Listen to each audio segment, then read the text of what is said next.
Hello there, welcome back. Now I'm going to look at Kremlin Letter, the Kremlin Letter that John Huston made. So I'm keeping to Russia.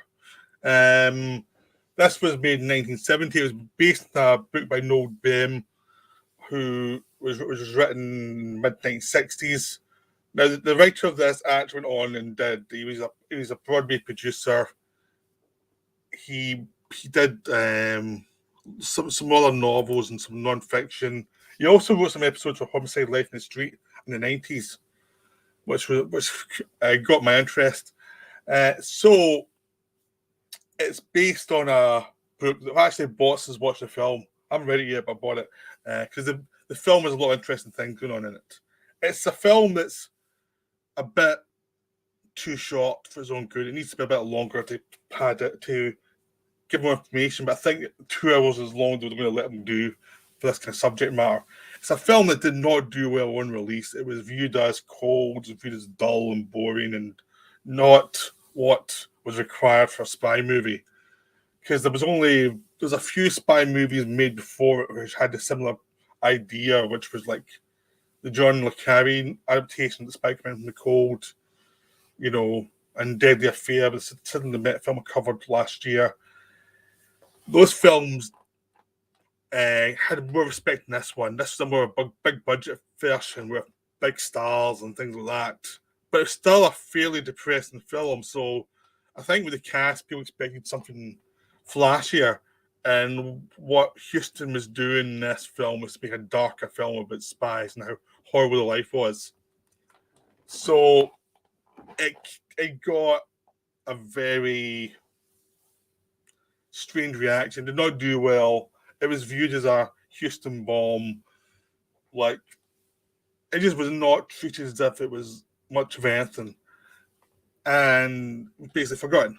I mean, John Huston film of that year was Fat City, which is a terrific film, which I've covered recently. This film was the other one. So, but this is not as good as Fat City, but it has a lot of things to recommend it. The big problem, let's go to first. The biggest problem the film has is his male lead.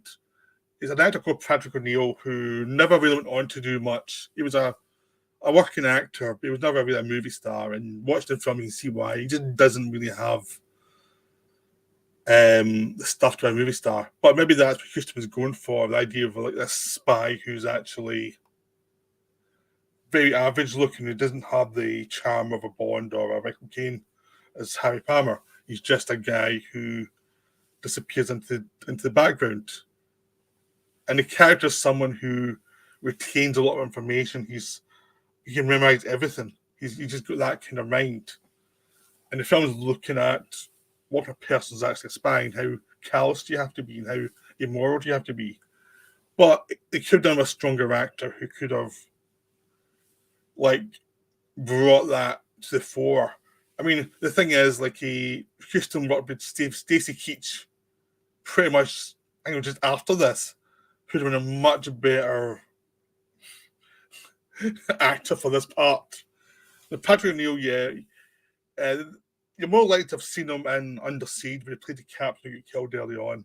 That's the only thing I remember from ever. And he's just at the centre of the film. It's just, he's the biggest weak point in the film.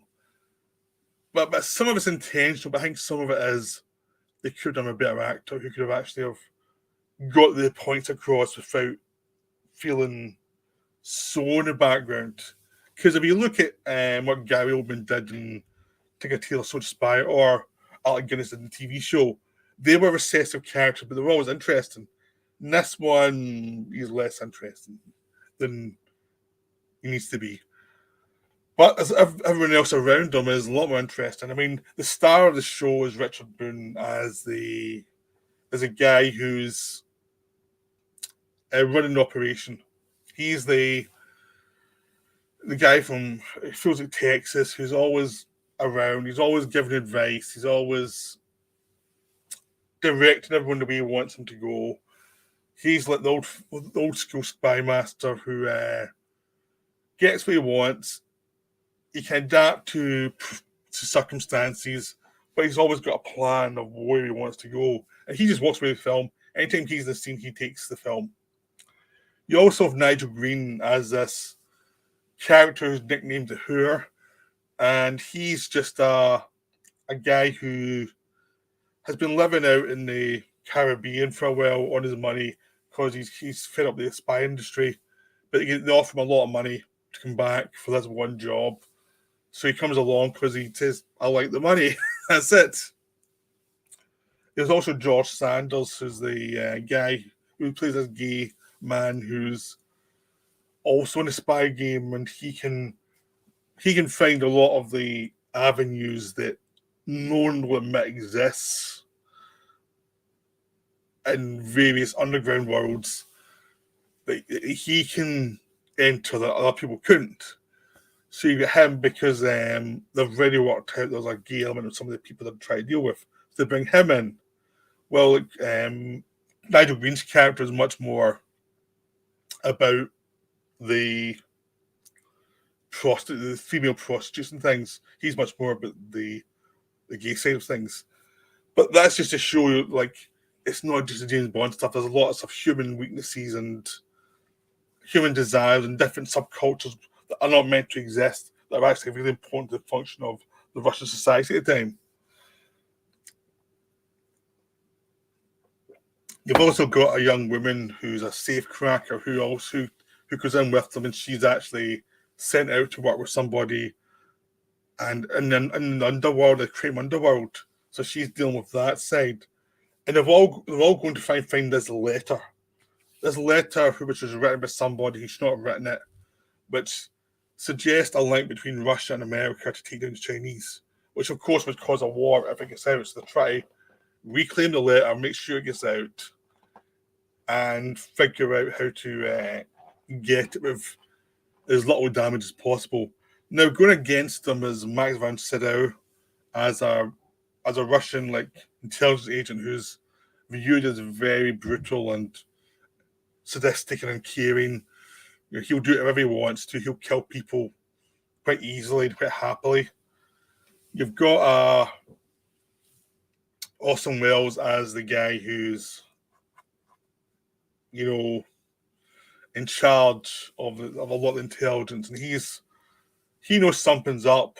He's played people against each other in different ways. It's a very restrained performance from Orson Welles. It's not restrained compared to other actors, but compared to what Orson Welles normally does, it's pretty restrained. You've got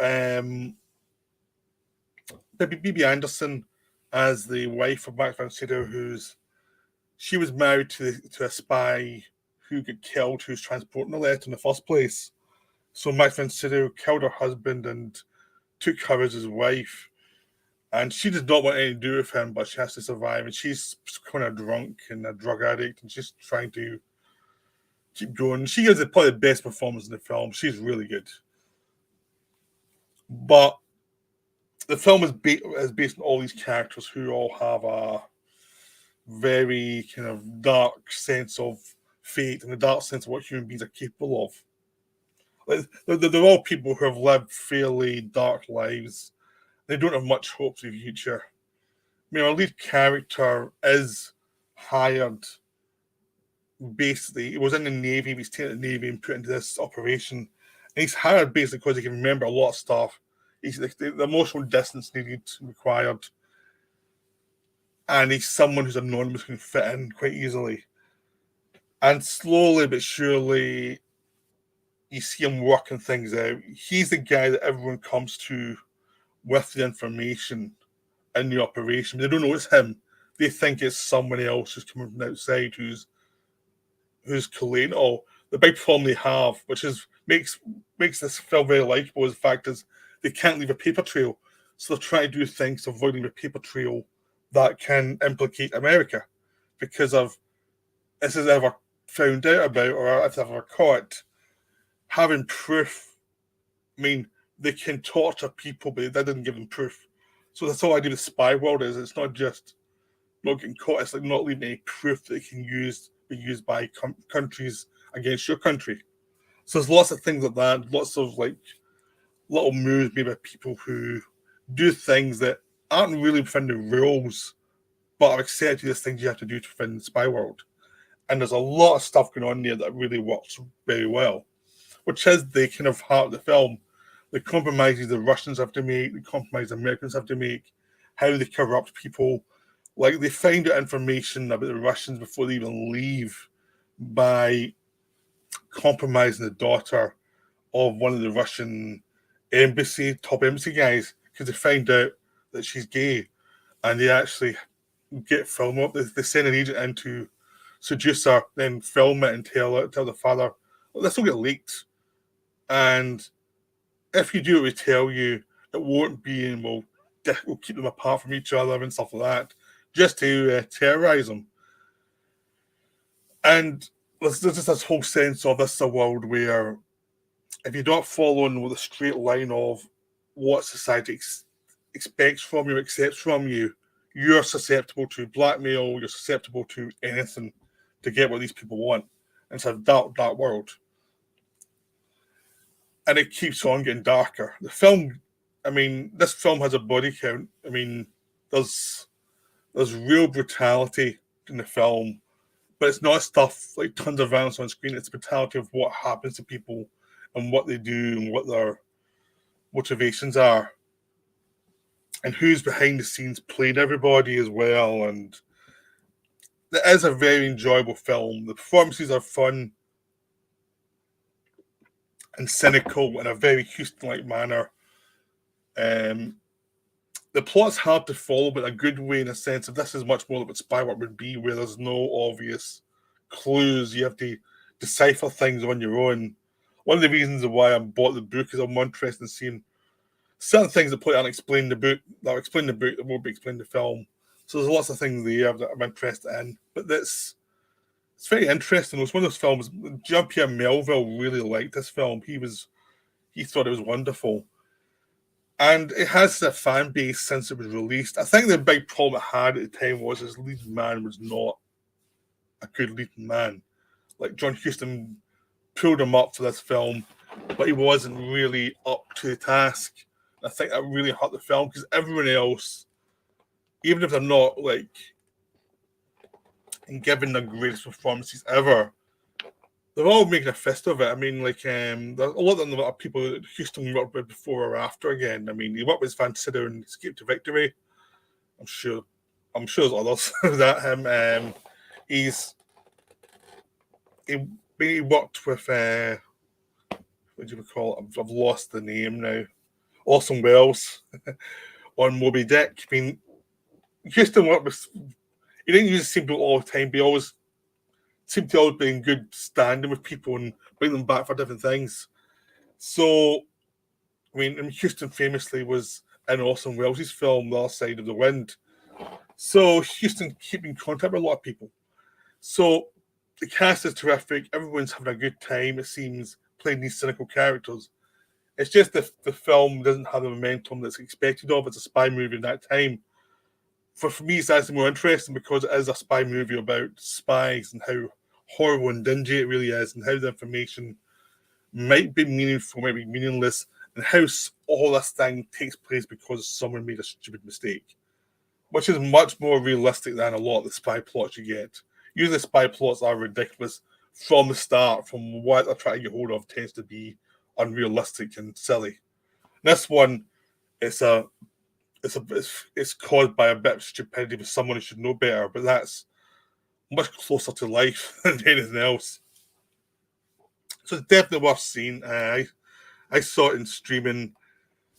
I'm sort of hoping it'll get a physical release at some point. It's one of those films I'm amazed Indicator hasn't released so far, but they do release some John Huston films. I'm hoping this one will come in the future because it is a very good, very strong film. It's just very underrated. So I'm hoping you enjoyed this video.